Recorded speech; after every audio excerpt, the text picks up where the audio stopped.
Hello, and welcome to show number 2526 of Eyes on Success, a weekly program empowering the visually impaired with expert advice, personal stories, and the latest in technology and accessibility. I'm Nancy Goodman-Torpy. And I'm Pete Torpy. Here's the pitch from Cochran. That ball's driven deep to left center field. That's deep and high. Quintanilla's got a good line to the base. He looks like he is gonna score. Walk-off run for Joe Quintanilla. Welcome to Beep Baseball. On today's show, we'll be doing an encore of a show from about 10 years ago about Beep Baseball. Beep Baseball is a variant of American baseball that has been adapted to be safe for its blind participants. We'll speak with Blake Boudreau and Stephen Guerra of the National Beep Baseball Association about how the game is played, what special equipment is used, and the annual World Series of Beep Baseball. But first, for our tip of the week.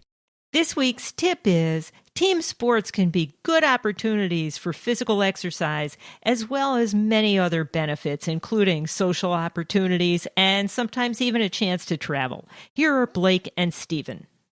People who aren't familiar with it, which if you've never heard a show like yours or you've never seen it on TV, on some of the specials that ESPN ran or CBS Sunday Morning, you really have no idea what it's all about. And to really hear the details about it or see how it's actually played, it's a world of difference from what generally pops into people's heads about blind baseball. So it's very competitive. That's the thing that a lot of people don't realize when just hearing blind baseball. They think it's more of a recreational activity, which there are few recreational teams around at different camps and schools for the blind, but this is very competitive. We take it very seriously, and it's a legitimate sport, and people really enjoy watching it once they get a picture of what it's actually about. We're blessed to have teams throughout the United States in almost every large city. So if you're really interested in knowing about what teams are available, if you want to possibly join in a team, again, you check out mbba.org and check out our teams page. We currently have 2 teams from Taiwan. We have a team from the Dominican Republic. And we have a team in Canada, and we're looking to expand globally. Support for Eyes on Success is provided by First Aid for the Blind, teaching blind and vision-impaired clients important life skills through live video training from blind instructors.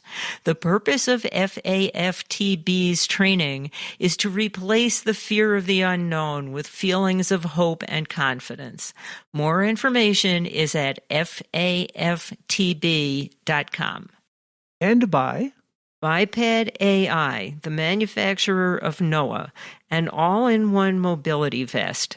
NOAA provides GPS navigation, detects obstacles, and describes surroundings using cameras and AI. Available through many distributors. More information is available at biped.ai. Hey, take me out to the ball game. Take me out with the crowd. Buy me some peanuts and Cracker Jack. I don't care if I never get back. Let's start by meeting Steve and Blake. I'm Steve Guerra. I'm the secretary for the National Beep Baseball Association. Have been holding this office since 2006. Have been involved actively in the league since 2001. Been playing beep baseball on and off with different teams since 1988. Have been involved with sports for the blind and visually impaired since 1985. And what's your educational and employment background? Was mainstreamed in public schools all the way through since the time I lost my sight.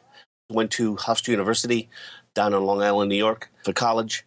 Moved to Rochester, Minnesota back in 2008. I am an independent contractor for the state of Minnesota and also a federal program known as I Can Connect, which enables both blind, low vision, and deafblind individuals the opportunity of learning and communicating effectively with technology in the commercial and normal workplaces.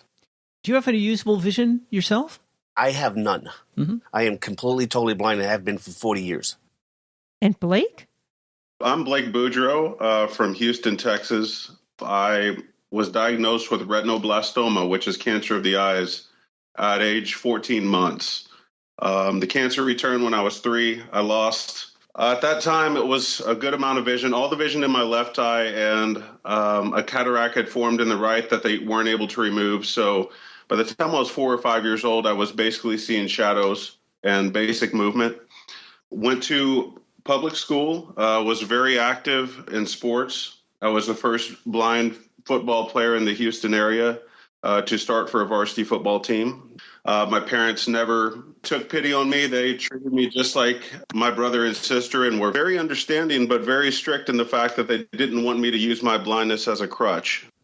Some good news, in 2009, I was able to have surgery that restored some of my vision. I'm now still legally blind, but I can read, print, and do a lot of things I wasn't able to do before. So it's been pretty exciting.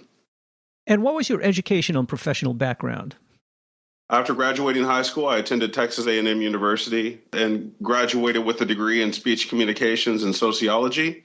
And I decided to take a pretty exciting path that I never thought I would take, and that is working with people who are blind and visually impaired to regain their independence. I've been working for the state of Texas for 7 years in various roles, but currently I'm an independent living coordinator, and I go out to individuals' homes and teach them Braille and basically how to get back on their feet after recently losing their vision. So it's a very exciting job.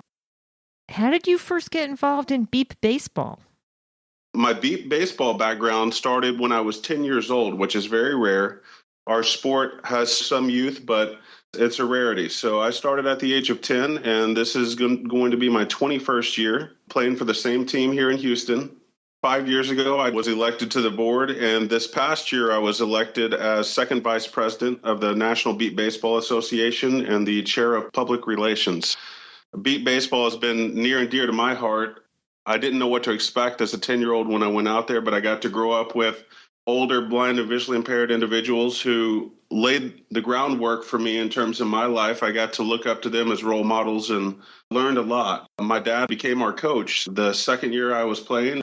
I played under my dad for 17 years, which was a wonderful experience, a stressful experience at times, but it was a great opportunity. It was a bonding situation, and we just love the sport. You are listening to Eyes on Success. Success, success, success, success, success. This week's focus topic is beep baseball and how it differs from mainstream baseball or softball. For our listeners who may not be familiar with mainstream baseball, here's a really quick description of the game from Wikipedia. Baseball is a bat and ball game played between two teams of 9 players each who take turns batting and fielding. The offense attempts to score runs by hitting a ball thrown by the pitcher with a bat and moving counterclockwise around a series of 4 bases, first, second, third, and home plate. A run is scored when a player advances around the bases and returns to home plate. Players on the batting team take turns hitting against the pitcher of the fielding team, which then tries to prevent runs by getting hitters out in any of several ways. The teams switch between batting and fielding whenever the fielding team scores 3 outs. 1 turn batting for each team, beginning with the visiting team, constitutes an inning. A game comprises 9 innings, and the team with the greater number of runs at the end of the game wins. Well, beep baseball is a little bit different. So we wanted to introduce our listeners to beep baseball, and some of them may not be familiar with what beep baseball is. Can you give an overview of what this is all about? Beep baseball is a adapted version of the game of softball and baseball, which is played within the United States on many levels, from kids all the way up through professional sports. Essentially, though, beep baseball is played with a ball that's 5 inches in diameter, and it weighs about 16 ounces, and it emits a rapid beep and has a mechanism in the middle of the ball that when you pull a pin from the top of the ball, it engages the beep and continues to beep until you put the pin back inside. By contrast, a hard ball or baseball is about 3 inches in diameter. A standard softball is about 4 inches in diameter. But there is a variant of softball that's usually played without gloves or mitts, and that uses the same size ball as in beep baseball that's about 5 inches in diameter. So we know how the blind players can find the ball. How do they know where the bases are? The bases that are used in beep baseball emit a solid, straight tone of a beep as opposed to a rapid beep. Can you explain how beep baseball is played and how it differs from mainstream baseball or softball? Beep baseball is played on a grass field, a soccer field, if you will, approximately 200 feet by 200 feet. Baseball, when you hit the ball, you have to run to first, second, and third base, and then home to score a run. With beep baseball, the object is that once the ball is hit, you have to reach either first or third base, because that's where the bases are located, down first and third base line, approximately 100 feet from home plate. And if you get to the base before the fielders in beep baseball field the ball, then it's a run for your team. If they field the ball prior to you getting to the base, it's an out. Everyone on the playing field of beep baseball, whether it be the defense or the batter, are blindfolded in order to level the playing field.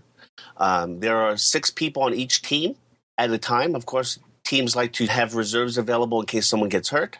So sometimes teams can range from either 8 to even as many as 18 players. The bases, as I mentioned, are 100 feet down first and third base line. There is no second base at all, so that's to avoid any possible injuries and or collisions amongst the players on the field and the batter. And the bases are also 10 feet in foul territory, again, in order to prevent any injury of the batter running onto the playing field itself. Oh, so this keeps the fielders essentially isolated from the runners, so it minimizes collisions.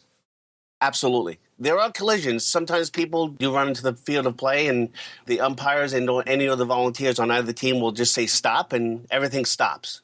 And at that point, because the batter interfered with the game of play in terms of the ball onto the ball field, then it would be an out. And or if the defense person came into the foul territory to get a ball, then that would be interfering with the batter getting to the base, so then the batting team would be awarded a run. So in traditional baseball, the batter hits the ball, runs to the base, and he can be out if the fielder tags or touches the base before the runner gets there. But I take it in this case, that's not the rule. How is the play terminated? The play is terminated, and I'll use Blake as an example. Blake hits a line drive, and it bounces down the third base line, fair ball. And our deep left fielder from the Minnesota Millers dives across the grass that he's playing on and has the ball hit him in his stomach. He picks up the ball and shows possession to the umpire that, hey, I have the ball, and Blake hasn't gotten himself to the base yet, and then Blake is out. And that's the end of that play. So as soon as the fielder gets the ball, that's the end of the play, and the base runner has to get to the base before the fielder catches the ball or has the ball in his possession. That's correct, and that's all within about a 6-second time frame. I'm curious, in regular baseball or softball, there's a pitcher in the middle of the field who throws the ball to the batter, and then the batter has to hit the ball in motion. If everybody's blind, how does that work? We do have sighted volunteers who help out with each team, the most important of which are a sighted pitcher, a sighted catcher, and sighted spotters who are in the field. Some teams have used one spotter in the field, others have used 2. The pitcher stands 20 feet away, and it's his goal to get the members of his team to hit the baseball. So the pitcher is on your team. In order to hit the baseball, there's 2 things that need to happen. The pitcher needs to place the ball where your swing is, and there's a timing factor. The pitchers will have a cadence. Some pitchers will use ready, set, pitch. Others will use ready, set, ball. So you have to wait for the proper timing with your pitcher. And also it's the pitcher's job to place the ball where your swing is. So you have to make sure to swing in the same place every time. And just so this is clear for our international listeners, in traditional baseball, the pitcher is on the opposite team from the ball hitter, and the goal is exactly the opposite. The pitcher wants to make the batter miss the ball. Correct. But you're making it easy for the batter to connect with the ball in this case. Correct. And it's a very skilled position. It takes years and years for someone to get good enough to be able to place the ball to each of his individual batters. You talked about the pitchers pitching the ball so that the batters can hit the ball. In traditional baseball, you have this concept of if you swing at the ball too many times and miss, you'll be out, or if the pitcher pitches it too far away from the batter can automatically get the base and, kind of score in some sense. What are the rules there in terms of beat baseball? Is there any way of striking out, or you just wait until someone hits the ball? In beat baseball, we have 4 strikes and 1 pass ball. You cannot walk in beat baseball, as you cannot bunt in beat baseball, but you can strike out. You mentioned 1 or 2 spotters per team. What's their function? Our 2-sided spotters in the field, they have a very important position as well. Their job is to call out a number after the ball is hit. So they will call out a number which correlates to a different zone on the field so that you're able to kind of pinpoint where that ball is going to be headed. They're only allowed to say one number, and that's it. They're not allowed to say anything else. And they're not allowed to talk at the same time. So if the ball's hit to the left side, if you have a 2 field spotter system, then the field spotter on the left-hand side will call that number, where the right field spotter will just keep their mouth shut. Because if you have a double call like that, again, that's an infraction and could serve to allow the other team to get a free run. So this not only helps the fielder know where the ball is going to wind up after it's hit, but I guess it also helps prevent collisions between fielders that might be going for the same ball. That's correct. And either the umpire or the spotters will yell stop if they see a collision about to take place. So they're human. They can only catch so much, but that is their job as well. So you don't put anything that makes noise on the players. You just have the ball and the bases making noise. That's correct. And it can be scary at times. Our team is filled with a lot of big individuals. Myself, I'm 6'4" and probably about around 250 pounds, and I'm a pretty big guy. We have a player who's 6'8" and probably 280 pounds. So we have very large men who are running towards a beeping baseball, and it gets scary at times, but it's very exciting to watch. I would try to stay out of your way. I'm about 5'7" and 135 pounds. And I'm even shorter and lighter than he is. I have collided with teammates. We both come out of it alive and in one piece, but that is our job as well as players, to make sure to communicate with our teammates in the field. And a lot of practice and a lot of years together will allow you to get that down to a science. And we don't have many collisions with our veteran players. So, do the players wear any protective gear? It's subjective to the individual. There are people who have had previous head injuries that they'll opt to wear a helmet. I've seen someone from a local area Minnesota recreational team come out with football shoulder pads. Trust me, when you're out in the sun, you try to wear as little as possible to try to keep yourself as cool as possible, because you're also wearing a blindfold. Every player's wearing a blindfold. So that makes you even hotter. And sometimes people don't even wear hats. I wear a hat because I have a bald spot and I don't want to get sunburn on my head. Mm-hmm. Of course, as most of the individuals in the organization are men, we ask that they wear some sort of athletic support. However, it's, again, entirely up to them. We ask our pitchers to wear some type of face mask or something. But again, we leave that to the individual affiliate teams, as it's up to them to police their own people. A lot of pitchers will opt not to wear any face mask of any kind or helmet. We have a phenomenal pitcher who pitches now with the Carolina Warriors that has never worn anything. And when he pitched originally back with the Oklahoma City Bombers back in 2002, and he was playing Houston, Tim took a line drive off of his nose, broke his nose, put his nose back in place, taped it up, went on pitching. Wow. You mentioned in passing that most of the players are men. Is this a co-ed sport? Can men and women participate? Yes. We are blessed to have women in our sport that are phenomenal athletes. We have at least one woman on every team. There are some teams that don't. They certainly hold their own amongst all the men that they're playing with, and they're forces to be reckoned with on both sides of the ball. We appreciate and we welcome anyone who wants to play this sport with us, and we have people that range in age from the age of 15 or 16 years old all the way up to the age of 70. Cool. Wow. I would guess that the teams are pretty far apart. Do you just practice against your own team and then get together once a year for the tournament? Or are there clubs sufficiently close together that you can actually compete against other teams? It's different for each team. In Houston, we're very lucky to have quite a few teams from the state of Texas. Right now, we currently have 6 teams. So that allows us to be able to practice and play scrimmage games against those teams. In all likelihood, once a month, we will play one of those teams. But other than that, we will play against ourselves. We will have full practice. We will divide into 2 separate teams. And in that case, we will keep the same pitcher and catcher and spotters for each side, but it does give us more of a game scenario than just hitting the ball or playing defense. We don't always get to practice as early as maybe teams in the Texas area because we don't have almost year-round warm weather. However, generally what we will try to do is practice amongst ourselves as much as we possibly can and try to get scrimmage games against a team from Iowa, or we'll attend probably one of the largest regional tournaments. And this is to answer your question specifically. There are a host of different regional tournaments throughout the year, starting in the beginning of June, going all throughout the month of June. But again, if anyone is able to participate in these regional tournaments, it just gives them greater opportunity to practice as a team and also to prepare long-term for the Beat Baseball World Series held every year. So if you're willing to travel, you can see a little bit of the country and also meet some other teams. What expenses are involved in playing beat baseball? One of the downsides of beat baseball is the cost. The cost of the equipment, generally, essentially to purchase 10 balls and a set of bases will set you back about $700.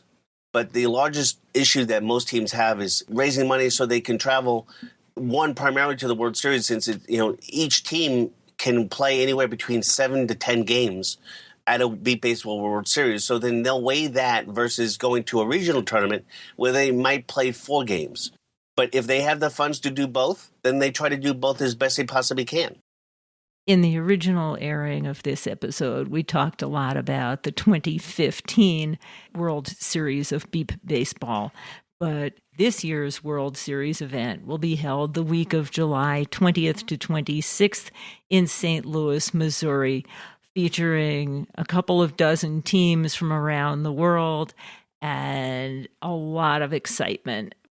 We got to see the World Series 10 years ago when it was in our then hometown of Rochester, New York, and it was really exciting to watch all of these people play this game. It's a lot of work. It's a lot of preparation. But the excitement of seeing that many games go on at one time during the Beat Baseball World Series is phenomenal. It's absolute pandemonium, but also complete excitement. So this sounds like a pretty active sport. You must have to be in pretty good shape to be able to play beat baseball. It takes a lot of endurance at this World Series for the teams who play into the final few. For instance, in 2002, the Houston team that I was a part of, we played a total of 10 games that year in Chicago, Illinois. And those games ranged from about 2.5 hours to over 4 hours apiece. Wow. So if you can imagine 10 games for that amount of time with constant diving on the ground, constant running to the bases, you have to be in very good shape. And even for the folks who are in the best shape they can possibly be, you're beat up and bruised and scraped up, and you have to fight through a lot of things during that week. And the heat is a big factor. Like I said, it takes a lot of endurance and a lot of will to get through it. Let me root for the home team. If they don't win, it's a shame. 'Cause it's 1, 2, 3 strikes, you're out at the old ball game. Now for this week's final item, the equipment used in beep baseball, including the eponymous beeping ball, and how to learn more about beep baseball.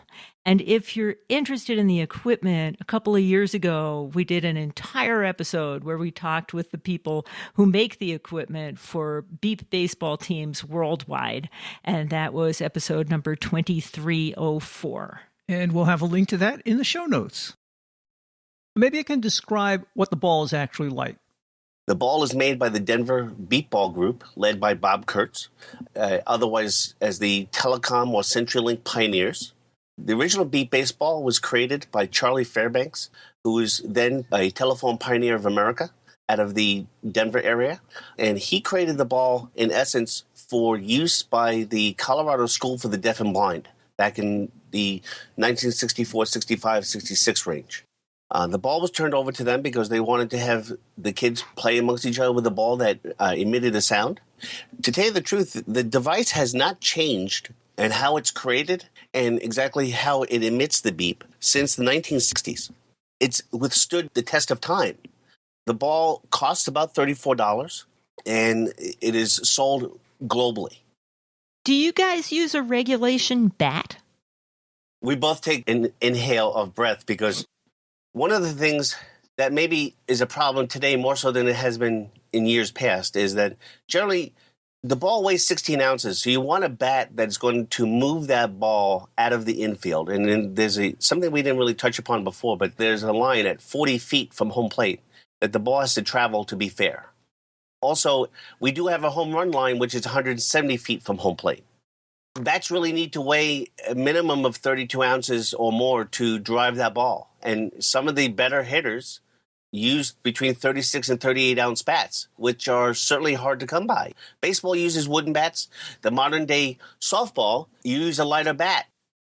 Beep baseball is a whole different other scenario. And finding those older bats that are those heavier weights maybe can be found on eBay, maybe can be found at a place like Play It Again Sports, but it's really difficult to try to find those. And the reality is, if I use an older bat, is it going to break? If people wanted to find out more about beep baseball and or get involved themselves, where would they go? They can go to our website of www.mbba.org. We are on Facebook at facebook.com/NBBAPR or NBBA Public Relations, or on Twitter at NBBA.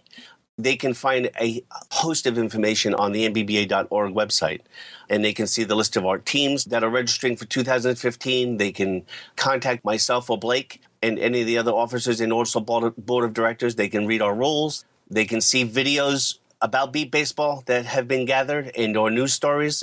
And, of course, right on the homepage is a link to the Beep Baseball World Series. Great. Well, that will all be in our show notes then. Check out the show notes for episode 2526 if you're looking for any of that information at our website, www.eyesonsuccess.net.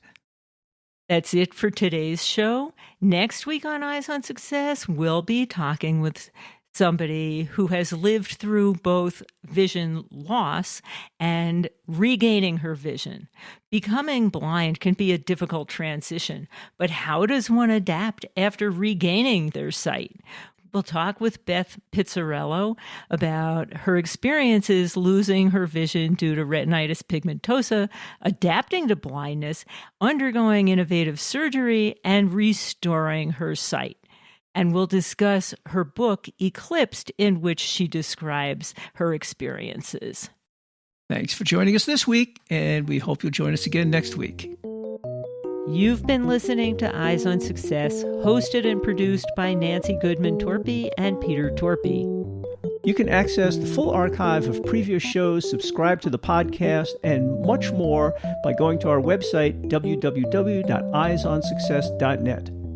If you have questions about anything you've heard on the show or have suggestions for future shows, send an email to hosts@eyesonsuccess.net. Thank you for listening and have a nice day.